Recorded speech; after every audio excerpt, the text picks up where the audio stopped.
Ang ibig sabihin ng kumikislap na dilaw na ilaw ay: Sagot, magmabagal at pagpatuloy sa sangandaan na may pag-iingat. Mandatory na dalhin ng mga driver ng kotse anong uri ng seguro o insurance. Sagot, third party. Kapag pumaparada sa paahon na daan na walang bangketa, iliko ang iyong gulong. Sagot, patungo sa gilid ng kalsada. Alin sa mga sumusunod ang paglabag sa senyas pantrapiko o traffic signals? Sagot, beating the red light. Ang sasakyan mo ay may handheld telepono. Para magamit ito, ano ang iyong dapat gawin?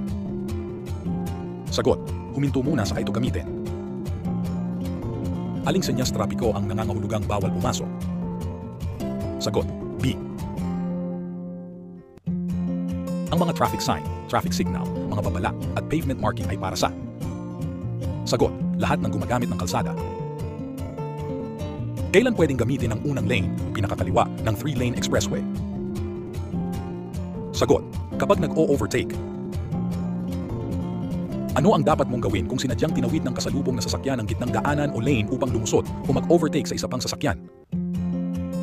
Sagot, maging alerto at bagalan ng takbo o huminto kung kinakailangan. Nasa expressway ka at mayroong pulang kumikislap na ilaw sa taas ng bawat linya. Dapat kang? Sagot, huminto at maghintay. Ang traffic sign na give way ay nangangahulugan na? Sagot, bagalan ang takbo at humanda sa paghinto at magbigay daan sa mga may karapatan sa daan na sasakyan at mga taong tatawid. Tama ba na itutulak ng gravity ang iyong sasakyan ng pataas kapag nagmamaneho sa paakyat na daan sa bilis na 60 km bawat oras? Sagot, mali. Alin ang maaaring makapagpawala sa iyong konsentrasyon habang nagmamaneho? Sagot, pagtingin sa mga mapa ng daan, makinig sa malakas na kanta, paggamit ng mobile phone. Ano ang ibig sabihin ng senyas trapiko na ito? Sagot, puok paaralan. Magpapatuloy ka ba sa mabilis mong takbo kung sa likuran mo ay may sasakyang pang-emergency na sumisirena at kumikislap ang ilaw kahit na may isa pang bukas na lane? Sagot, hindi, dapat magmaneho ng mabagal. Kung may nakita kang bola mula sa likuran ng isang nakaparadang sasakyan sa isang kalye, malamang na may batang nakasunod dito. Ano ang gagawin mo? Sagot, bagalan ng takbo. Ano ang mga code ng driver's license o restriction para sa lisensya sa pagmamaneho ng hindi profesional ng maliliit na sasakyan?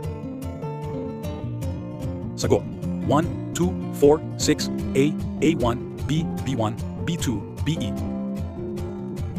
Kapag papalapit sa pataas na tulay, dapat kang? Sagot, magdahan-dahan.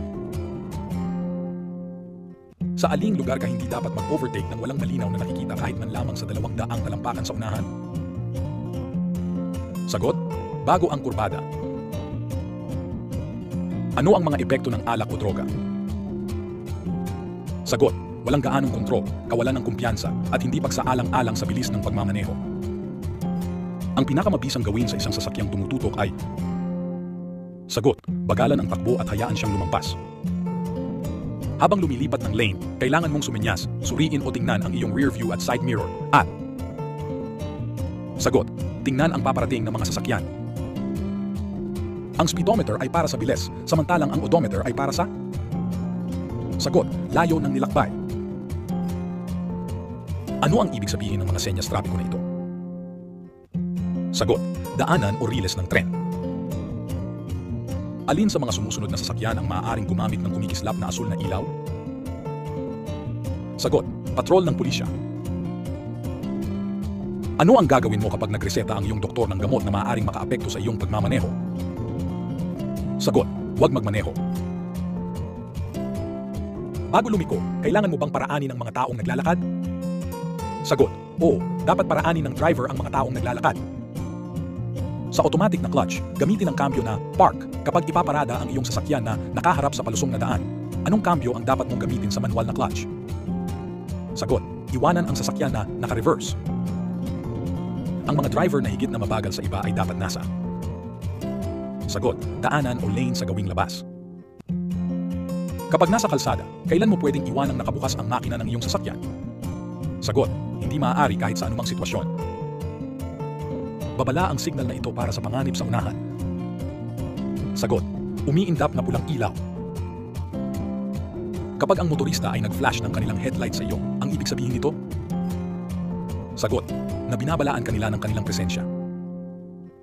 Alin sa mga ito, kung pinapayagan na mababa, ay maaaring makapagdulot ng aksidente o pag-crash sa kalsada? Sagot, level ng likido ng preno. Aling senyas trapiko ang nagsasaad ng regulasyon at pagbabawal? Sagot, B. Alin sa mga sumusunod na pagkakataon ang maaari mong gawin kapag tumatawid sa isang solid na dilaw na linya? Sagot, pagliko sa driveway kung ligtas itong gawin. Paano mo linisin ang iyong accelerator, preno at kable ng clutch? Sagot, palaging ibabad ang kable sa langis pang makina. Nakakita ka ng school bus na nakaparada sa kabilang bahagi ng highway na nakabukas ang hazard warning na ilaw. Kailangan mo bang huminto? Sagot, hindi, ngunit kailangan mong magdahan-dahan. Alin sa sumusunod na accessory ang ipinag-uutos na maipanatili sa magandang kondisyon? Sagot, C. Seatbelt at headlight. Paano ka dapat pumarada sa tabi ng sasakyan na may ganitong sticker? Sagot, pumarada ngunit magbigay ng tamang puwang para sa wheelchair. Sa malinaw na pananaw na hindi bababa sa 200 talampakan, aling lugar ang hindi mo dapat overtaken? Sagot, C. Sa paanan ng tulay at sa sangandaan. Ilang metro ang lampas na haba sa sasakyan ng kargada para lagyan ito ng pulang bandera? Sagot, mahigit 1 metro. Nagmamaneho ka sa mabagal na pila ng trapiko. Bago magpalit ng linya, dapat kang? Sagot, tumingin ng mga motoristang nangunguna sa trapiko.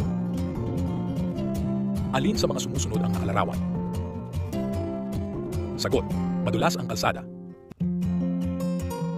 Sa gabi, kapag papalapit sa isang kurbada o interseksyon na mahirap makita ang kasalubong, tiyaking? Sagot, pailawin ang headlight upang malaman ng mga tao at mga makakasalubong na motorista na papalapit ka sa kurbada o interseksyon. Kapag nakakita ka ng nakahintong sasakyan sa gilid ng kalsada, ano ang gagawin mo? Sagot, bagalan ang takbo at mag-ingat sa pagdaan. Nagmaneho ka hanggang sa isang interseksyon at nakita mo ang senyas na ito. Ano ang dapat mong gawin? Sagot, pabagalin at maghanda na magbigay sa anumang mga naglalakad at trapiko sa unahan. Ang dalawahang highway na iyong pupuntahan ay makitid na daan. Dapat kang? Sagot, maghintay hanggang sa wala ng sasakyan sa magkabilang direksyon. Aling senyas trapiko ang nangangahulugang two-way? Sagot, B. Ang pag-inom ng kahit na gaano karaming alak ay maaaring? Sagot, makapagpabagal ng iyong reaksyon, makapagpahina ng iyong paghuhusga at makapagbibigay ng hindi tunay na kumpiyansya sa sarili. Kapag lumiko sa isang sangandaan, kailangan mo bang magbigay daan sa mga taong naglalakad? Sagot, oo, ang driver na paliko sa kaliwa o kanan ay dapat magbigay daan sa taong naglalakad. Ang isang solong buong dilaw na ilaw ay nangangahulugang? Sagot, pagdaan o pag-overtake ay hindi pwede. Lumapit ka sa isang kantong hindi gumagana ang mga ilaw ng trapiko. Isang traffic enforcer ang nagbigay ng signal na ito. Dapat mong? Sagot, huminto sa linya ng paghinto. Ito ay traffic sign na octagonal ang hugis. Sagot, babala ng pagtigil. Ano ang ibig sabihin ng senyas trapiko na ito? Sagot, bawal pumasok lahat ng klase ng sasakyan. Ayon sa RA 4136, alin sa mga sumusunod ang maximum na nararapat na bilis sa mga malawak na pambansang kalsada? Sagot, 80 kilometro bawat oras. Sino ang pangunahing may karapatan sa daan? Sagot, truck ng bumbero na may ilaw at sirena na papunta sa emergency. Ano ang kailangan mong gawin kung masundan mo ang truck na may ganitong kumukurap-kurap na senya sa kaniyang likuran? Sagot, dumaan sa kaliwang linya. Ang premium na gasolina ay nagbibigay ng higit na kakayahan, ngunit maaaring magresulta sa? Sagot, labis na pag-init. Sa ilalim ng batas, ano ang iba pang sanhi na maaaring makaapekto sa iyong kalagayan sa pagmamaneho maliban sa mga inuming nakalalasing? Sagot, mapanganib na ilegal na droga. Ano ang maipapayo mo sa driver na nakainom ng konti sa party? Sagot, magpahinga at huwag magmaneho.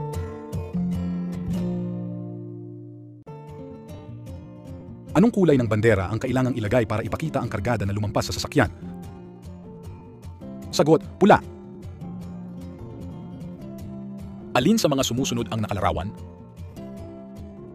Sagot, ilog. Kung itinuturo ng driver sa harapan mo ang kaliwang kamay ng pataas, siya ay? Sagot, liliko pa kanan. Ito ang tawag sa patuloy na daloy ng hangin na kailangan upang makaiwas ang driver na makalanghap ng masamang amoy upang hindi ito mahilo. Sagot, bentilasyon ng hangin. Sa linya ng paghinto bago ang tawiran ng mga tao, ang driver ay inaasahang? Sagot, huminto. Kailan mo maaaring gamitin ang iyong telepono habang nagmamaneho? Sagot, kapag emergency ang pagtawag. Paano ka dapat tumingin sa side mirror at rear view mirror habang nagmamaneho? Sagot, mabilis na pagsulyap. Alin sa mga sumusunod ang hindi lamang delikado kung hindi illegal din na gawin habang nagmamaneho? Sagot, ang pagte-text o pagtawag habang nagmamaneho. Ang maramihang linya ng paglalakbay sa parehong direksyon ay nahahati ng anong kulay na linya sa daan? Sagot, puti. Saan ka pwedeng mag-overtake sa one-way na kalye? Sagot, alinman sa kaliwa o kanan. Alin sa mga sumusunod ang katotohanan tungkol sa mga seatbelt? Sagot, ang lahat ng mga upuang may seatbelt ay dapat gamitin ng maayos. Saan mo makikita ang senyas trapiko na ito? Sagot, sa haligi ng tulay tawiran. Ano pa ang maaaring makaapekto ng matindi sa iyong konsentrasyon bukod sa alak? Sagot, mga droga, pagod at malakas na kanta, mga billboard, tinted na bintana. Saang lugar madalas ipinagbabawal ang paglampas o di kaya'y paglusot? Sagot, sa kurbada. Ang student driver's permit ay may bisa na hanggang? Sagot, 1 taon. Iiwanan mo ang iyong sasakyan sa kalsada, kailan mo pwedeng iwanang nakabukas ang makina? Sagot, hindi mo ito iiwanang nakabukas. Ano ang dapat mong gawin kung ikaw ay napipilitang magmaneho ng mabilis dahil sa mga motoristang nasa likuran mo? Sagot, gamitin ang directional signal, unti-unting lumipat sa daanan ng mga sasakyang mabagal ang takbo at hayaang makalampas ang mabibilis na sasakyan sa iyong kaliwa. Ang sign na ito ay laging nangangahulugan na stop o hinto. Sagot, octagon. Ikaw ba ay pwedeng lumiko pa kanan sa isang pulang signal? Sagot, oo, magagawa mo lamang ito kung pinapayagan ka ng isang senyas na gawin ito. Kailan ka dapat ganap na huminto? Sagot, kapag nakailaw na ang pulang traffic light. Ano ang gagawin mo kung ikaw ay nakasunod sa student driver at ito ay huminto sa interseksyon? Sagot, magpasensya, asahang maaari silang magkamali. Ano ang ibig sabihin ng kumikislap na pulang ilaw pantrapiko? Sagot, huminto sa guhit ng paghinto at dumiretso kung walang panganib. Ano ang dapat mong gawin kapag dumadaan sa may paaralan? Sagot, bagalan ang takbo. Napansin mo na ang iyong sasakyan ay patuloy na tumatalbog kapag umaapak ka sa preno. Ano ang ibig sabihin nito? Sagot, pudpud na ang mga shock absorber. Kapag papalapit sa tawiran, ang dapat mong gawin ay? Sagot, maghanda sa pagbagal at paghinto. Ang daloy ng trapiko sa mga rotonda sa Pilipinas ay? Sagot, pakaliwa. Ano ang dapat mong gawin kapag nasa interseksyon at nakarinig ng sirena sa likod mo? Sagot, magpatuloy sa interseksyon, pagkatapos ay gumilid at hayaang makadaan ang sasakyang pag-emergency. Ano ang gagawin mo kung ikaw ay nakaramdam ng pagod habang nagmamaneho? Sagot, maghintay hanggang maging mabuti ang pakiramdam bago magmaneho. Ano ang ibig sabihin ng kumikislap na dilaw na ilaw? Sagot, magmabagal at magpatuloy ng may pag-iingat. Kailan mainam mag-practice ang mga student driver? Sagot, kahit anong oras pero dapat labis na mag-ingat. Alin sa mga sumusunod ang magpapahusay sa pagkonsumo ng gasolina? Sagot, pagbabawas ng bilis, tamang pagpepreno, at pagpaplano ng maayos. Ang tamang signal sa kamay para sa pagliko sa kanan ay? Sagot, kaliwang braso baluktot sa siko, kamay nakaturo sa taas. Papalapit ka sa isang kanto kung saan maraming sasakyan. Mayroong mga linya na may pagmamarka ng kalsada. Sa huling sandali na pagtanto mo na ikaw ay nasa maling linya, dapat mo? Sagot, magpatuloy sa linya na iyon. Sa RA 8750 or Seatbelt Act, legal ba para sa bata na wala pang 6 na taong gulang ang umupo sa kandungan ng matanda sa harapang upuan ng sasakyan? Sagot, hindi. Ano ang dapat mong gawin kung ang isang paparating na sasakyan ay napilitang tumawid sa gitnang linya upang hindi mabangga ang isa pang sasakyan na biglang umalis sa kaniyang lane? Sagot, maging alisto o maingat, maghandang bagalan ang takbo at magbigay ng daan. Kapag nakakita ka ng ilaw pantrapiko na nagpalit mula sa dilaw, anong kulay ang dapat mong asahan na susunod? Sagot, pula. Ano ang paglabag ng driver kung nagpapatakbo ito ng sasakyang kumikislap-kislap ang ilaw ng preno? Sagot, iligal na modifikasyon. Kung paparada ka sa isang kalyeng pataas at walang bangketa, iayon o ipaling ang gulong patungo sa. Sagot, gilid ng kalye. Nasa kaliwang lane ka ng expressway at nakita mo ang karatulang sarado sa unahan. Dapat kang? Sagot, mag-ingat na lumipat sa kanan. Maliban sa pagbukas ng iyong signal, ano ang marapat mong gawin kung patungo sa highway? Sagot, itugma ang bilis sa daloy ng trapiko sa loob ng highway. Kapag gusto mong bagalan ang takbo o huminto, dapat na? Sagot, banayad na tapakan ang preno upang umilaw ang iyong brake lights. Ayon sa RA 8750, ang mga bata ay dapat nakaupo sa aprobadong child restraint kung sila ay Sagot, 6 na taong gulang at pababa. Ang tamang senyas ng kamay kapag kumakanan ay Sagot, ang kaliwang braso at kamay ay nakaturo sa itaas. Alin sa mga sumusunod ang nakalarawan? Sagot, babala ng sangandaan. Ikaw ay naghahanap ng lugar kung saan pwedeng iparada ang iyong sasakyan. Ang lugar ay puno maliban sa puwang na minarkahang PWD o Person with Disability. Ikaw ay? Sagot, hindi paparada doon maliban kung pinahihintulutan. Totoo ba na ang student driver ay hindi hinuhuli sa anumang paglabag sa batas trapiko? Sagot, hindi totoo. Ang violation ticket ay ibibigay sa nag-aaral. Sa pagmamaneho sa kalsada, dapat handa ang mga dokumentong ito. Sagot, may bisa na driver's license at updated na rehistro at insurance policy. Sa rotonda, alin ang may karapatan sa daan? Sagot, mga sasakyan sa rotonda. Kung bababa ang pasahero sa kotse, ano ang bahagi ng sasakyan ng pinakaligtas babaan? Sagot, kanang pintuan. Nagmamaneho ka sa expressway, hihinto ka lamang kapag? Sagot, kapag tatawag para sa emergency. Ang pagmamaneho ng nakainom o may impluwensya ng iba pang iligal na sangkap ay labag sa batas at maaaring magresulta sa? Sagot, habang buhay na pagbawi ng lisensya sa pagmamaneho. Ang ibig sabihin ng pulang X sa mga toll gate ay Sagot, hindi ka maaari sa lane na ito. Ano ang ibig sabihin ng berdeng arrow na trapikong ilaw? Sagot, nagpapahintulot sa mga sasakyan na pumunta sa direksyon ng arrow. Papalapit ka sa traffic light na nakagreen na ng ilang minuto. Dapat kang Sagot, maghanda sa paghinto. Para saan ang kaliwang linya ng 3 linya na expressway? Sagot, sa pag-o-overtake. Kapag liliko ka sa sulok, ang driver ay gagamit ng pamamaraan na ito sa pagmamaniobra ng manibela. Sagot, handover na pamamaraan. Ang tamang pagsuot ng 3-point seatbelt ay Sagot, paikot sa balikat at kandungan. Kapag inaantok ka habang nagmamaneho, ano ang dapat mong gawin? Sagot, huminto, magpahinga, at kung maaari, magpapalit muna. Ano ang ibig sabihin ng senyas trapiko na ito? Sagot, katapusan ng pinakamataas na itinakdang bilis. Ang anumang dami ng inuming ito ay makapagpapahamak sa iyong pagmamaneho. Sagot, alkohol.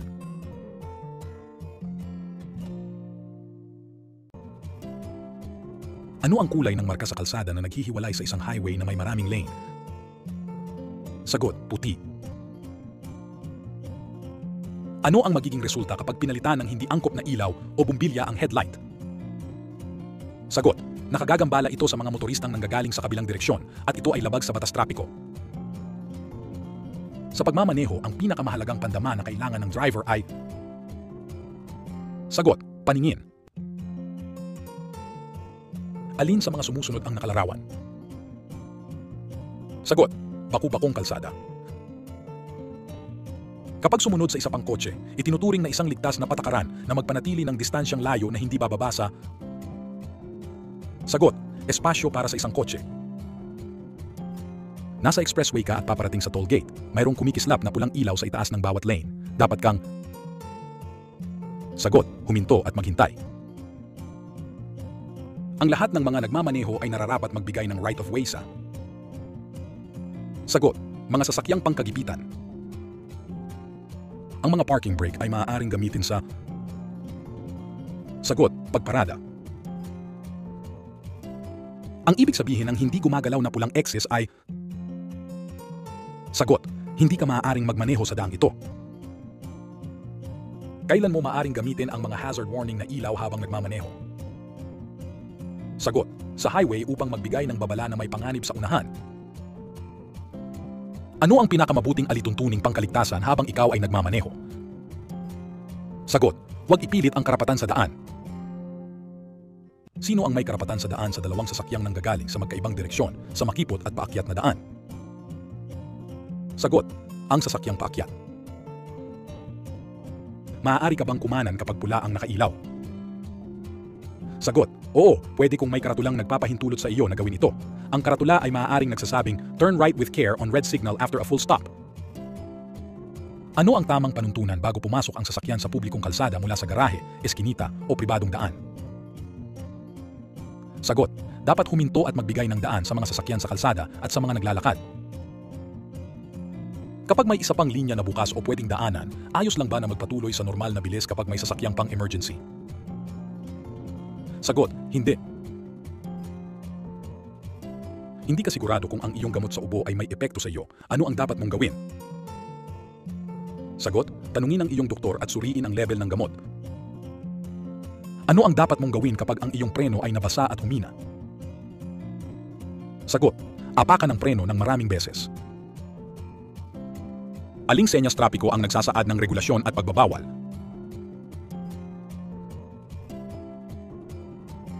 Ano ang gagawin mo kung may matatandang tumatawid sa kalsada? Sagot, magpasensya at hayaan silang makatawid. Kung lalapit ka sa isang interseksyon kung saan walang pulis na nagtatrabaho at walang signal, dapat kang patungo sa... Sagot, trapiko na nagmula sa iyong kanan. Kung nagmamaneho sa daanan o lane na malapit na sa dulo nito, ano ang una mong dapat gawin upang makapasok ng hindi nakakaabala sa daloy ng ibang trapiko? Rule of continuity line. Sagot, iangkop ang bilis ng takbo sa daloy ng trapiko. Ano ang dapat mong gawin kung nagmamaneho ka ng gabi sa mga kalsada sa bundok? Sagot, pailawin ang dim light tuwing papalapit sa kurbada. Sa aling lugar hindi pwedeng mag-overtake? Sagot, sa two-way na interseksyon. Kung iniuunat ng driver ng sasakyan sa harapan mo ang kaniyang kaliwang braso at tumuturo ang kamay sa kaliwa, siya ay? Sagot, liliko pa kaliwa. Sa anong pagkakataon maaaring pumarada sa harap ng pasukan ng ospital? Sagot, wala sa mga nabanggit. Alin sa mga sumusunod ang nakalarawan? Sagot, sasanib sa trapiko pagpasok sa sangandaan. Maaari lamang gumamit ng mobile phone kapag... Sagot, nakaparada. Tama bang pumarada sa tabi ng boka incendio o fire hydrant anumang oras? Sagot, mali. Ang boka incendio o fire hydrant ay isang kagamitang pangkagipitan. Walang sino man ang pinahihintulutan pumarada sa tabi nito. Kung walang linya na minarkahan sa kalsada, dapat kang magmaneho. Sagot, malapit sa kanang bahagi ng kalsada. Ano ang magiging resulta ng hindi pagpatay ng signal light matapos lumiko mula sa interseksyon? Sagot, makakapagpapalito sa lahat ng mga nasa daan. Ano ang dapat mong gawin kung pinapatakbo ka ng pulis pantrapiko kahit napula na ang traffic light o senyas na ng paghinto? Sagot, dapat kang sumunod. Kapag nagmamaneho ng sasakyan na may anti-lock braking system sa pinakamabilis na takbo at kailangan mong biglaang huminto, ano ang dapat mong gawin? Sagot, pumreno ng banayad. Pagkalampas sa isang sasakyan, maaari ka nang bumalik sa orihinal na daanan o lane kung... Sagot, natatanaw mo sa gilid na salamin o kaya sa rearview mirror ang sasakyang nilampasan. Sino ang responsable upang hindi mag-overload ang sasakyan? Sagot, ang driver o ang pasahero ng sasakyan. Naghahanap ka ng mapaparadahan ng iyong sasakyan. Puno na ang lugar maliban sa puwang na may marking taong may kapansanan. Alin sa mga ito ang tama? Sagot, hindi ka dapat pumarada doon maliban kung ikaw ay PWD o mayroon kang kasama na PWD.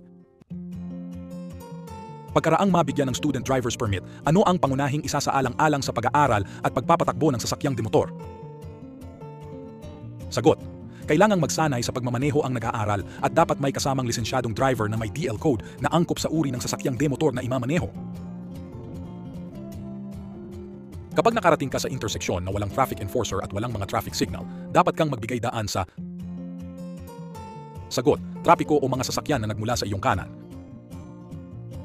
Ang paglusot o overtaking sa pataas na kalsadang patungo sa tulay ay ipinagbabawal maliban kung sagot, malinaw na nakikita ng nagmamaneho ang daan sa layong hindi bababa sa 150 metro. Pumapasok ka sa isang lugar ng mga ginagawang kalsada kung saan pansamantalang may limitasyon sa bilis ng sasakyan.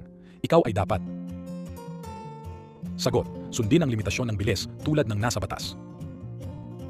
Sa interseksyon na may ilaw pantrapiko, liliko lamang pakaliwa kapag sagot, nakailaw ang berdeng kaliwang arrow. Kailan ka dapat bumusina? Sagot, kapag magbibigay babala sa iyong presensya. Ang mga karatula sa limitasyon ng bilis sa mga daan ay dapat ituro na. Sagot, ang inirerekomenda na bilis sa pinakamaayos na kondisyon ng daan at panahon. Alin sa mga sumusunod na palatandaan ang nagsasaad ng mga regulasyon kapag binaliwala ay magiging isang openso? Sagot, regulatory signs. Kailan pinahihintulutan ang pagtawid sa dalawang solidong dilaw na linya? Sagot, ang pagdaan ay hindi pinahihintulutan kailanman. Kapag nasa sangandaan at nakita ng driver na mula sa dilaw o yellow light signal ay nagpalit ito sa pula o red ay sagot, magpapatuloy ito sa interseksyon kahit ang ilaw ay pula. Alin sa mga sumusunod ang nakalarawan? Sagot, bawal bumusina. Ang DL ay para sa driver's license, samantalang ang VN ay para sa sagot, Vehicle Identification Number. Magkano ang parusa sa unang openso ng pagpapasakay sa harapang upuan sa batang 6 na taong kulang pababa? Sagot, 1,000 peso. Kapag nasiraan ka ng sasakyan sa daan, ano ang gagawin mo? Sagot, pailawin ang hazard warning light at maglagay ng EWD 10 metro man lamang sa likuran ng nakahintong sasakyan. Kung ikaw ay pumaparada sa tabi ng sasakyang nakaparada, ikaw ay sagot, nakakasagabal sa malayang daloy ng trapiko. Nakita mo ang yellow box sa interseksyon, hindi ka makakapasok dito maliban kung sagot, tiyak na makalalabas ka sa kabila nito. Ang biglaang pagpreno na nagre-resulta sa banggaan ng mga sasakyan ay posibleng epekto ng sagot, pagtutok o tailgating. Totoo ba na ang di kumikilos na pulang trapikong ilaw ay nangangahulugang dapat kang huminto hanggang ang sangandaan ay maging maaliwalas para magpatuloy? Sagot, hindi totoo. Alin sa mga sumusunod ang nakalarawan? Sagot, delikado ang kurbada sa kaliwa. Ito ay mahalagang kagamitang pangkaligtasan ng isang sasakyan kung iiwanan ito. Sagot, parking brake. Ano ang gagawin mo kung ang sumusunod na sasakyan sa iyo ay masyadong nakatutok? Sagot, unti-unti mong bagalan ang takbo at sinyasan siyang mauna. Upang mabawasan ang pinsala ng iyong sasakyan sa kapaligiran, ano ang dapat mong gawin? Sagot, prumeno sa maayos na oras. Alin sa mga sumusunod ang nakalarawan? Sagot, huminto ka. Sa karaniwang kondisyon, ano ang pinakamababang ligtas na distansya sa pagsunod? Sagot, hindi bababa sa 2 segundo ang inirerekomendang distansya ng pagsunod sa ilalim ng karaniwang kondisyon. Papalapit ka sa interseksyon na may maraming sasakyan, maraming lane na may mga marka. Sa huling sandali, napagtanto mo na nasa maling lane ka. Dapat kang sagot, manatili sa lane na yon.